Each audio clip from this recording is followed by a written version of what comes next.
Hello दोस्तों, स्वागत है आपका अपने YouTube चैनल बिज क्वीन पर।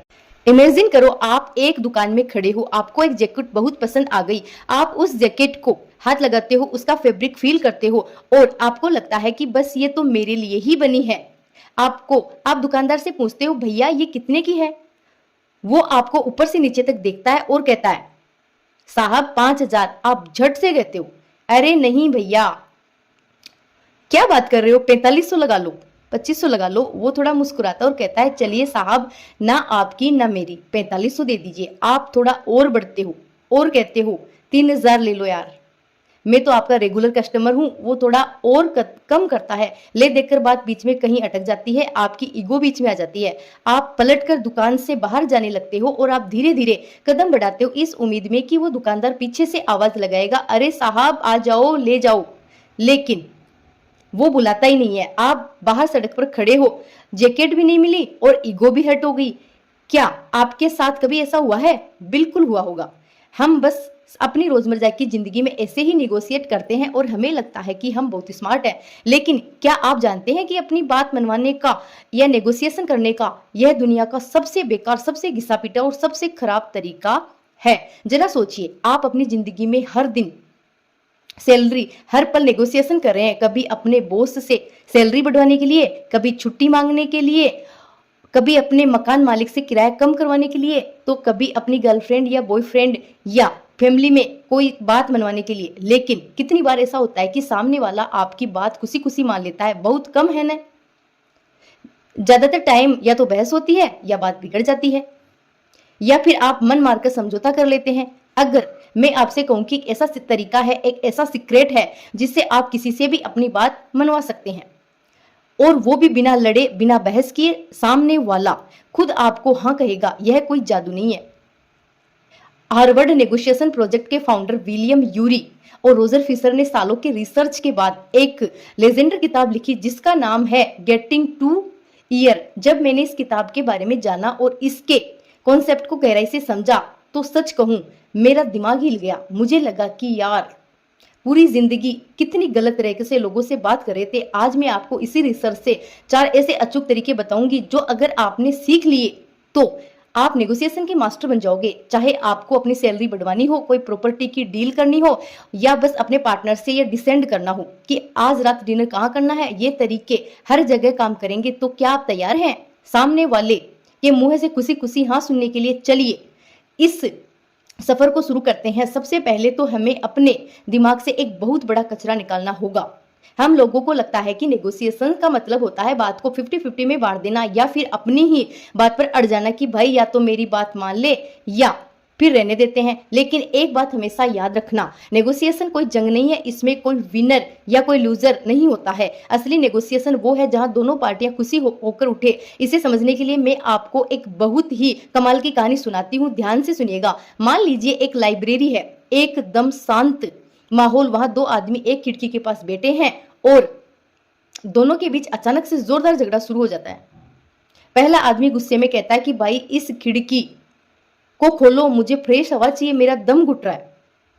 और दूसरा आदमी चिढ़कर कहता है कि पागल हो गए क्या, खिड़की बंद रखो, बाहर की तेज हवा से मेरे सारे जरूरी पेपर्स उड़ रहे हैं। अब आप मुझे बताइए, इस प्रॉब्लम्स का क्या सॉल्यूशन हो सकता है? क्या खिड़की को आधा खोल दे, या फिर पूरा खोल दे, या पूरा बंद कर दे? अगर आधा खोलेंगे तो भी हवा आएगी और पेपर उड़ जाएंगे। अगर बंद रखेंगे तो पहले वाले आदमी का दम घुटेगा। तभी उनकी बहस सुनकर वहां लाइब्रेरियन आता है। वो बहुत शांत इंसान है। वो ना तो पहले आदमी पर चिल्लाता है ना दूसरे आदमी पर, वो बस दोनों की बात शांति से सुनता है और फिर वो चुपचाप मुड़ता है, पास वाले दूसरे कमरे में जाता है और वहां की खिड़की पूरी खोल देता है। रिजल्ट क्या हुआ? ताजी हवा घूमकर अंदर भी आ गई और हवा का फोर्स इतना नहीं था कि दूसरे आदमी के पेपर उड़े।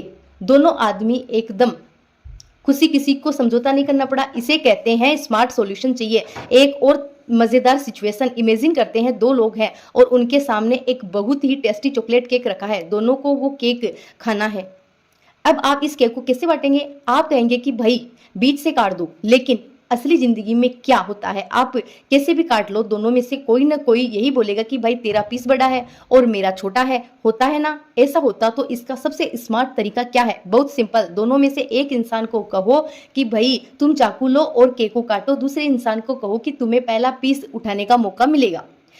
अब जरा सोचिए उस इंसान की साइकोलॉजी, जो केक काट रहा है उसे बहुत अच्छे से पता है कि अगर उसने एक भी पीस छोड़ा तो बड़ा काटा, छोटा काटा तो वो तुरंत बड़ा पीस उठा लेगा और उस छोटे पीस को मिलेगा। इसलिए वो अपनी पूरी जान लगाकर एकदम 90 तुले तोलकर केक को बिल्कुल बराबर हिस्सों में काटेगा। सांप भी मर गया और लाठी भी नहीं टूटी। इसे कहते हैं दिमाग का खेल। लेकिन नेगोशिएशन सिर्फ चीजों को बांटने का नाम नहीं है। कई बार हम बिना सोचे समझे चीजों को आधा आधा बांट देते हैं और सोचते हैं कि हमने बहुत बड़ा तीर मार लिया है। चिल्ला रहे हैं। आपको एक और कहानी सुनाती हूँ और यह कहानी आपकी आंखें खोल देगी। घर में 2 बच्चे हैं और दोनों एक संतरे के लिए बुरी तरह लड़ रहे हैं। दोनों रो रहे हैं, चिल्ला रहे हैं कि मुझे यह संतरा चाहिए। तभी उनके पिताजी ऑफिस से थके हारे आते हैं।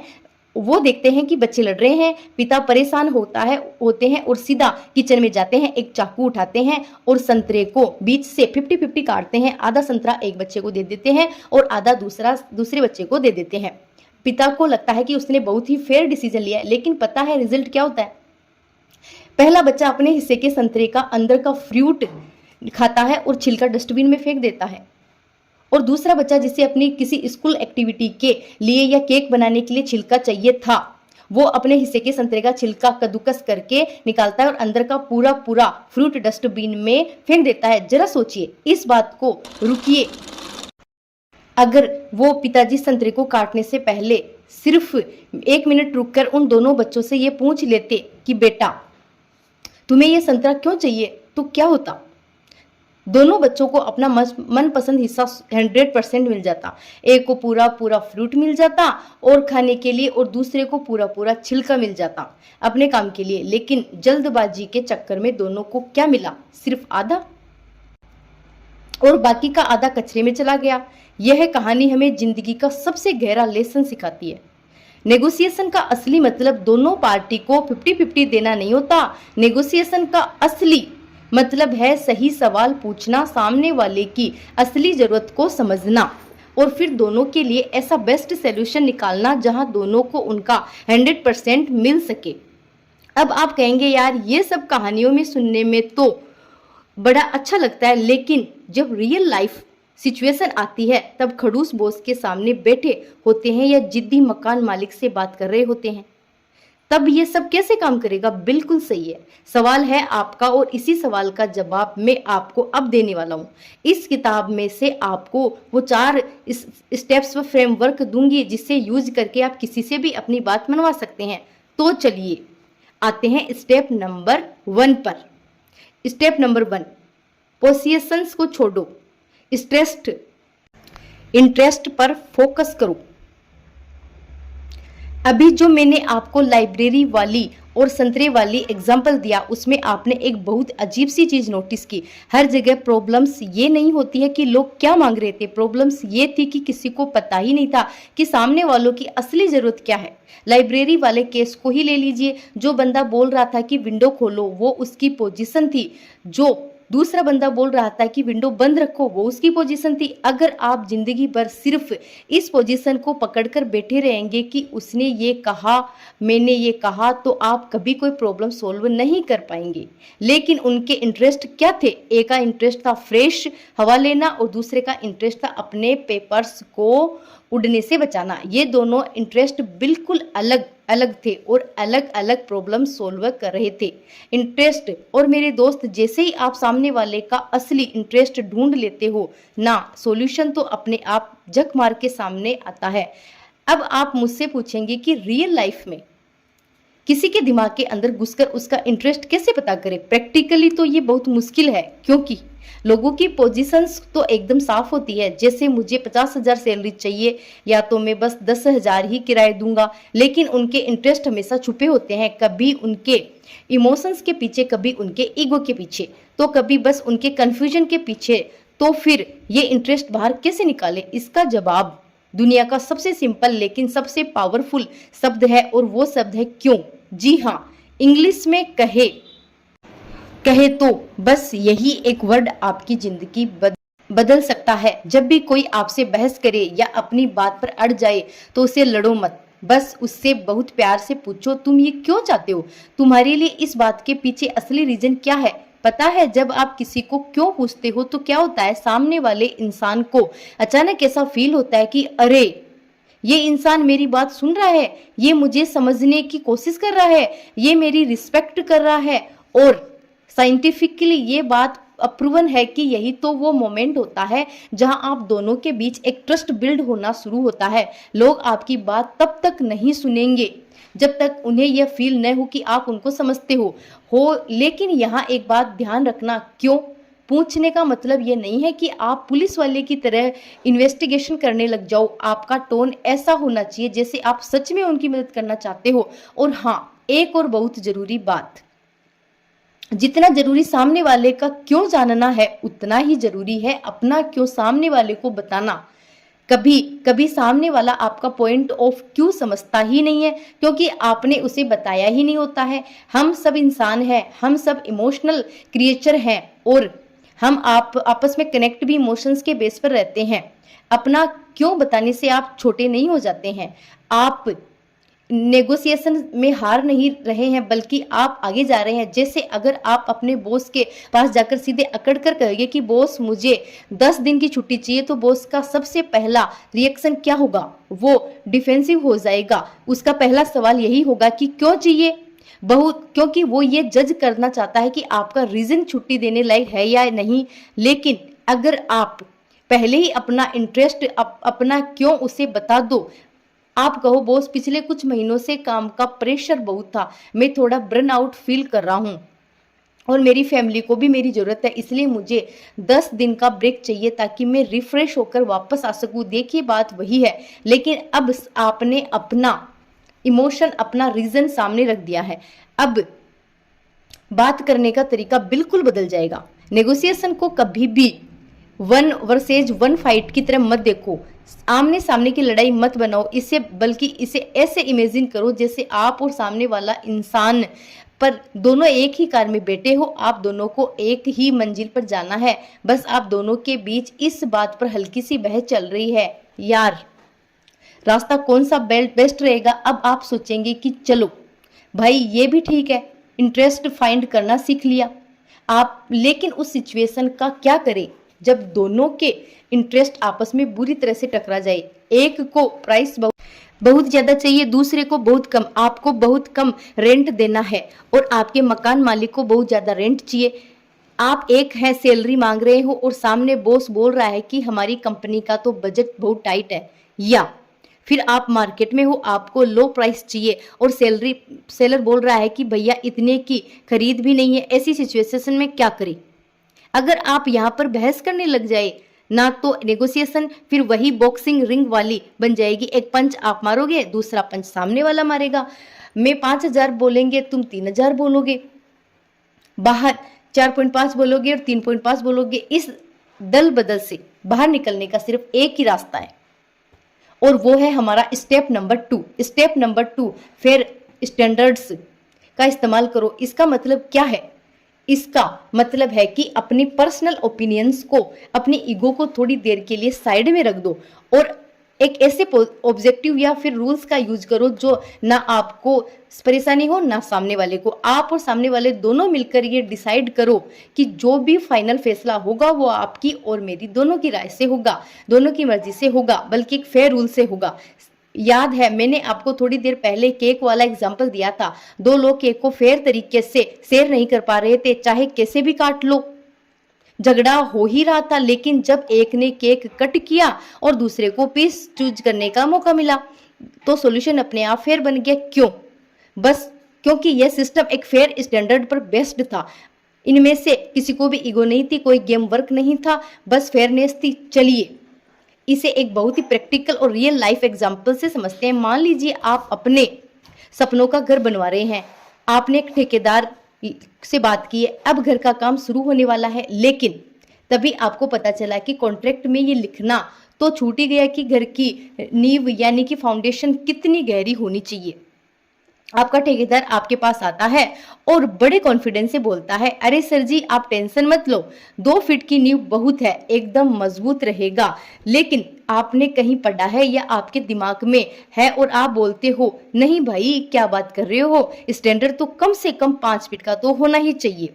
अब सोचिए यहाँ पर क्या होगा, आप दोनों को जितना ज्यादा आर्ग्यू करोगे उतनी ज्यादा टेंशन बढ़ेगी। वो अपनी बात पर अड़ेगा और आप अपनी बात पर अड़ोगे, बात ईगो पर आ जाएगी। लेकिन अगर आप वहां पर एक लंबी सांस ले और बहुत शांति से बोले, देखो भाई साहब जो हो सकता है मैं गलत हूं, हो सकता है आप भी गलत हो सकते हो, चलिए इस बात पर बहस नहीं करते हैं, एक काम करते हैं, क्या सरकारी गाइडलाइंस में इस तरह की मिट्टी के लिए स्टैंडर्ड गहराई मेंशन है, या फिर अर्थक्वेक यानी कि भूकंप के रिस्क के हिसाब से सैप डेप्थ क्या होती है। चलिए दोनों मिलकर एक बार इंटरनेट पर या किसी इंजीनियर से चेक कर लेते हैं। देखा आपने इंस्टेंटली क्या हुआ, आप दोनों की ईगो फाइट उसी सेकंड खत्म हो गई। जो कन्वर्सेशन अभी तक भी वर्कर्स यू में बनाम तुम चल रही थी, वो अचानक से शिफ्ट होकर मी प्लस यू प्लस प्रॉब्लम, हम दोनों बनकर बनाम प्रॉब्लम बन गई। और मेरे दोस्त ये निगोशिएशन का सबसे बड़ा आर्ट है।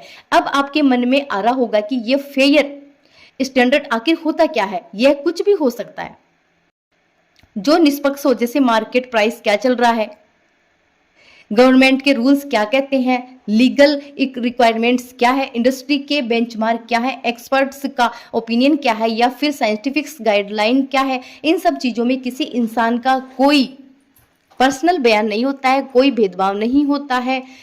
फोर्स, जब आप इस फेयर स्टैंडर्ड का यूज करते हो तो सामने वाले को भी कभी ऐसा लगता ही नहीं है कि आप उसे फोर्स कर रहे हो या अपनी बात थोप रहे हो। उसे लगता है कि यार हम दोनों मिलकर एक सही और करेक्ट डिसीजन ले रहे हैं। ये इंसानी दिमाग का एक बहुत बड़ा साइकोलॉजिकल शिफ्ट होता है जो सामने वाले को न चाहते हुए भी आपकी बात पर हाँ बोलने पर मजबूर कर देता है। अब शायद आप सोच रहे होंगे कि ठीक है भाई, यह भी समझ आ गया, फेयर स्टैंडर्ड भी यूज कर लेंगे, लेकिन नेगोशिएशन में सबसे ज्यादा सिर दर्द तो तब होता है जब दोनों साइड्स के इंटरेस्ट बिल्कुल डिफरेंस होते हैं। एक ही चीज है जो दो लोगों को चाहिए, लेकिन दोनों के रीजंस, दोनों के पर्सन्स एकदम अलग अलग है। ज्यादातर लोगों को ये जो डिफरेंस है, ये जो अलग होना है, यही सबसे बड़ी प्रॉब्लम्स लगती है। उन्हें लगता है कि यार हमारी तो सोच ही नहीं मिलती है, बात कैसे बनेगी। लेकिन इस किताब के ऑथर्स कहते हैं कि यह डिफरेंस आपकी प्रॉब्लम नहीं है, बल्कि यह डिफरेंस ही आपकी सबसे बड़ी अपॉर्चुनिटी है। और यहीं से आता है हमारा स्टेप नंबर 3, ऑप्शंस। इन्वेस्ट करो जिससे दोनों का फायदा हो, म्यूचुअल गेन। थोड़ी देर पहले मैंने आपको संतरे वाले बच्चों की कहानी सुनाई थी। फादर ने संतरे को बीच से 50-50 काट दिया, उसे लगा उसने बहुत फेयर काम किया है, लेकिन रिजल्ट क्या था, एक ने सिर्फ फ्रूट खाकर छिलका फेंक दिया, दूसरे ने छिलके से केक बनाया और फ्रूट फेंक दिया। सही में सोचिए, अगर वो पिता थोड़ा सा टाइम लेकर बस 1 मिनट रुककर उन दोनों बच्चों से ये पूछ लेता कि बेटा आपको संतरा क्यों चाहिए, तो दोनों को अपना मनपसंद हिस्सा 100% मिल जाता।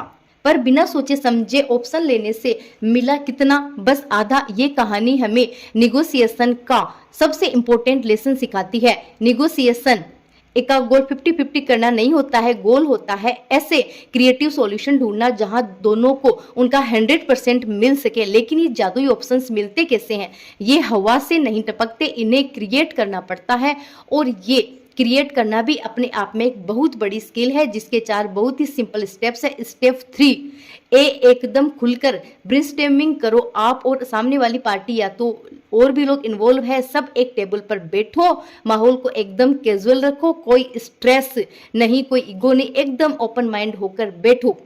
चाहे कितना, बस एक काम करो, आइडियाज फेंको और बस आइडिया, चाहे वो आइडिया कितना भी बेवकूफ भरा क्यों ना रहे, चाहे वो कितना भी अनरियलिस्टिक, चाहे वो कितना भी अजीब हो, सब कुछ एक पेपर पर लिख दो। पता चलता है नेगोशिएशन फेल क्यों होती है, क्योंकि लोग बहुत जल्दी जज करने लगते हैं। हम आइडिया सुनते ही कहते हैं अरे नहीं यार ये तो बकवास है, बिल्कुल बकवास है। और जहां आपने जजमेंट पास की वहां आपकी क्रिएटिविटी उसी पल मर जाती है। इसीलिए स्टेप 3, बी ब्रेन स्टॉर्मिंग को डिसीजन मेकिंग से अलग रखो, ये बहुत इंपॉर्टेंट है। जब आप आइडिया सोच रहे हो उस वक्त कोई भी आइडिया गुड या बैड नहीं होता, उस स्टेज पर कोई डिसीजन नहीं लेना है, कोई क्रिटिसिज्म नहीं करना है, कोई एनालिसिस नहीं करना है, बस क्रिएट करो। जब आइडियाज़ की एक लंबी लिस्ट बन जाए उसके बाद आराम से बैठो, फिर उन आइडियाज़ को फिल्टर करो, इम्प्रूव करो और ऑप्शन चूज करो। यह प्रोफेसर आपकी निगोशिएशंस को ब्लेम गेम तू गलत में सही से निकाल कर सिचुएशन गेम में लाकर खड़ा कर देती है। स्टेप 3, सी डिफरेंस को प्रॉब्लम मत समझो, वही सोल्यूशन बन सकते हैं। ज़्यादातर लोग सोचते हैं कि यार इसका पर्सन्स अलग है, मेरा अलग है, इसको कुछ और चाहिए, मुझे कुछ और चाहिए, ये तो हमारा दुश्मन हो गया है। लेकिन ऑथर्स कहते हैं कि डिफरेंस अरे नॉट प्रॉब्लम, डिफरेंस अरे दी अपॉर्चुनिटी। संतरे वाले एग्जाम्पल्स में सॉल्यूशन कैसे मिला? इसीलिए मिला क्योंकि दोनों बच्चों का इंटरेस्ट अलग था। एक को फ्रूट चाहिए था और दूसरे को छिलका चाहिए था। अगर दोनों को ही फ्रूट चाहिए होता तो वह बहुत बड़ी प्रॉब्लम्स हो जाती, लेकिन उनके डिफरेंस ने ही एक परफेक्ट सॉल्यूशन बना दिया। इसीलिए हमेशा याद रखना, नेगोशिएशन में सिमिलरिटी से ज़्यादा सामने वाले के डिफरेंसेस को सुनना जरूरी होता है। स्टेप 3, दी बेस्ट ऑप्शंस को कंबाइन करके रिफाइन करो। जब आपने बहुत सारे आइडियाज सोच लिए हैं तो उसमें से 2-3 अच्छे ऑप्शंस उठाओ और उन्हें मिक्स करो, मॉडिफाई करो। अभी भी कोई एक अकेला ऑप्शंस परफेक्ट सॉल्यूशन नहीं देता, लेकिन 2-3 ऑप्शंस को मिलाकर 100% परफेक्ट सॉल्यूशन बन सकता है। नेगोशिएशन ना बिल्कुल एक पजल जिगजो पजल की तरह होती है। पीसेस अलग अलग बिखरे होते हैं, लेकिन जब आप उन्हें सही जगह फिट कर देते हो ना, तब जाकर वो पूरी पिक्चर एकदम परफेक्ट हो जाती है।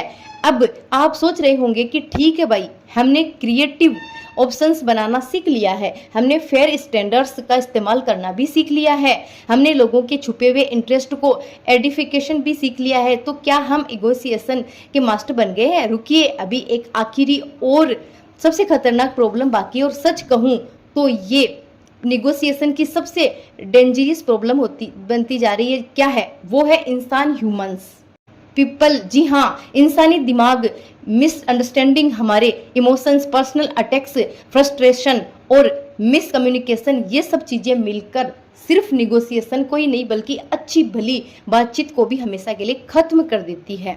आप चाहे दुनिया की कितनी भी इंटेलिजेंट और तगड़ी स्ट्रेटेजी यूज कर लो, अगर सामने वाले इंसान का ईगो हर्ट हो गया है या उसने आपकी बात का कोई गलत मतलब निकाल लिया है, आप खुद अपने डिफेंसिव मोड में आ जाए, तो समझ लेना कि आपकी नेगोशिएशन बड़ी फेल हो गई है। और इसी सबसे बड़ी प्रॉब्लम को हैंडल करना हमारा last step number 4, separate the people from the problem, यानी इंसान को और प्रॉब्लम को दोनों को अलग अलग रखो। इसी वजह से यह किताब हमें नेगोशिएशन का एक गोल्डन रूल देती है। इस रूल को अपने दिमाग में छाप लेना रूल है, इंसान के साथ सॉफ्ट रहो लेकिन प्रॉब्लम के साथ हार्ड रहो। Be soft on the person but hard on the problem. इसे कैसे करना है? जब भी आप किसी के साथ नेगोशिएशन शुरू करने वाले हो, बस अपनी आंखें बंद करो और इमेजिन करो कि जो पर्सन आपके सामने खड़ा है, आपने उसे एक वर्टिकल लाइन खींचकर मेंटली 2 हिस्सों में डिवाइड कर दिया है। लेफ्ट साइड बाई तरफ खड़ा है वो इंसान, डू पर्सन राइट साइड दाईं तरफ खड़ी है वो प्रॉब्लम, डू प्रॉब्लम।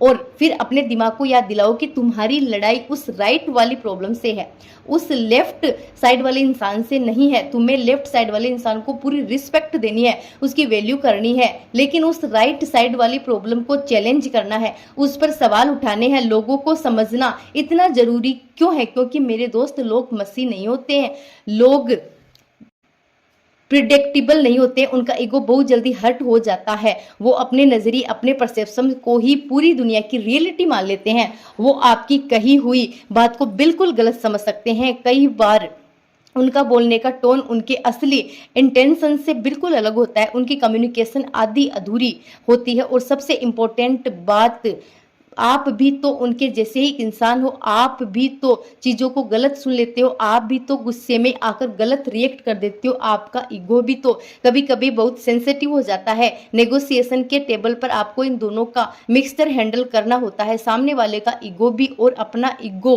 भी। अब मैं आपको एक ऐसी अब मैं आपको एक ऐसी मैजिक ट्रिक बताने वाली हूँ जो आपको कोई नहीं बताएगा। एक ऐसी सिंपल ट्रिक जिससे आपकी नेगोशिएशन सक्सेसफुल होने के चांसेस तुरंत 25 से 30% तक बढ़ जाएंगे। जी हाँ, 25 से 30% का सीधा जंप क्या है? वो ट्रिक यह है कि नेगोशिएशन या कोई भी सीरियस बातचीत शुरू होती है, ठीक पहले सामने वाले इंसान से थोड़ा सा टाइम निकाल कर बात कर लो, बस हल्की फुल्की फ्रेंडली बातचीत जैसे, और सर कैसे हैं आप, आज रास्ते में ट्रैफिक कैसा था, आपको यहाँ तक आने में कोई प्रॉब्लम तो नहीं हुई, अरे क्या आपको स्पोर्ट्स में इंटरेस्ट है, भरकम बात नहीं करनी है, कोई काम की बात नहीं करनी है, बस एक नॉर्मल ह्यूमन कनेक्शन बनाना है। आप सोच रहे होंगे कि इससे क्या फर्क पड़ेगा? जब फर्क पड़ता है और बहुत बड़ा फर्क पड़ता है, क्योंकि जब एक इंसान इमोशनली सेफ फील करता है ना, तो नेगोशिएशन ऑटोमेटिक स्मूथ हो जाती है, उसका डिफेंसिव गार्ड नीचे आ जाता है। यही रीजन है कि दुनिया के जितने भी प्रॉब्लम्स नेगोशिएटर होते हैं वो हमेशा सबसे रिच आउट करते हैं। वो पहले 5 या 10 मिनट सिर्फ इस बॉन्डिंग में लगाते हैं उनके लिए। ये कोई स्मॉल टॉक या टाइम पास नहीं होता है, ये उनकी नेगोशिएशन का फाउंडेशन होता है, एक मजबूत नींव जिस पर वो एक बेहतरीन डील की बिल्डिंग खड़ी करते हैं। चलिए इस पूरी जर्नी को मैं एक बहुत ही खूबसूरत और सच्ची कहानी के साथ खत्म करती हूँ। बात 1964 की है। लंदन का फेमस हेड पार्क, वहाँ एक अमेरिकन फादर और उसका 12 साल का बेटा मैदान में खेल रहे थे।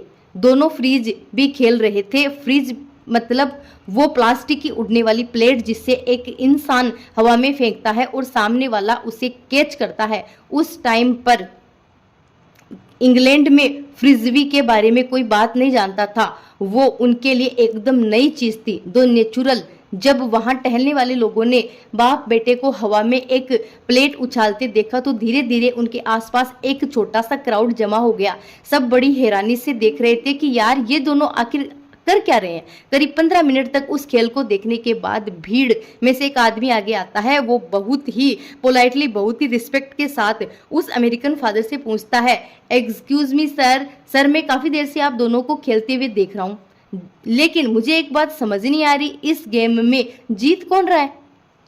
इस विनिंग को अमेरिकन फादर पहले तो उस आदमी के इस मासूम सवाल को सुनकर हल्का सा मुस्कुराया और फिर उसने एक ऐसी लाइन बोली जो हम सबके लिए जिंदगी का एक बहुत बड़ा लेसन है। फादर ने कहा, दोस्त फ्रीस्बी में कोई जीतता नहीं है, आप बस खेलते हो। In frisbee nobody wins, you just play. जरा इस लाइन की गहराई को समझिए।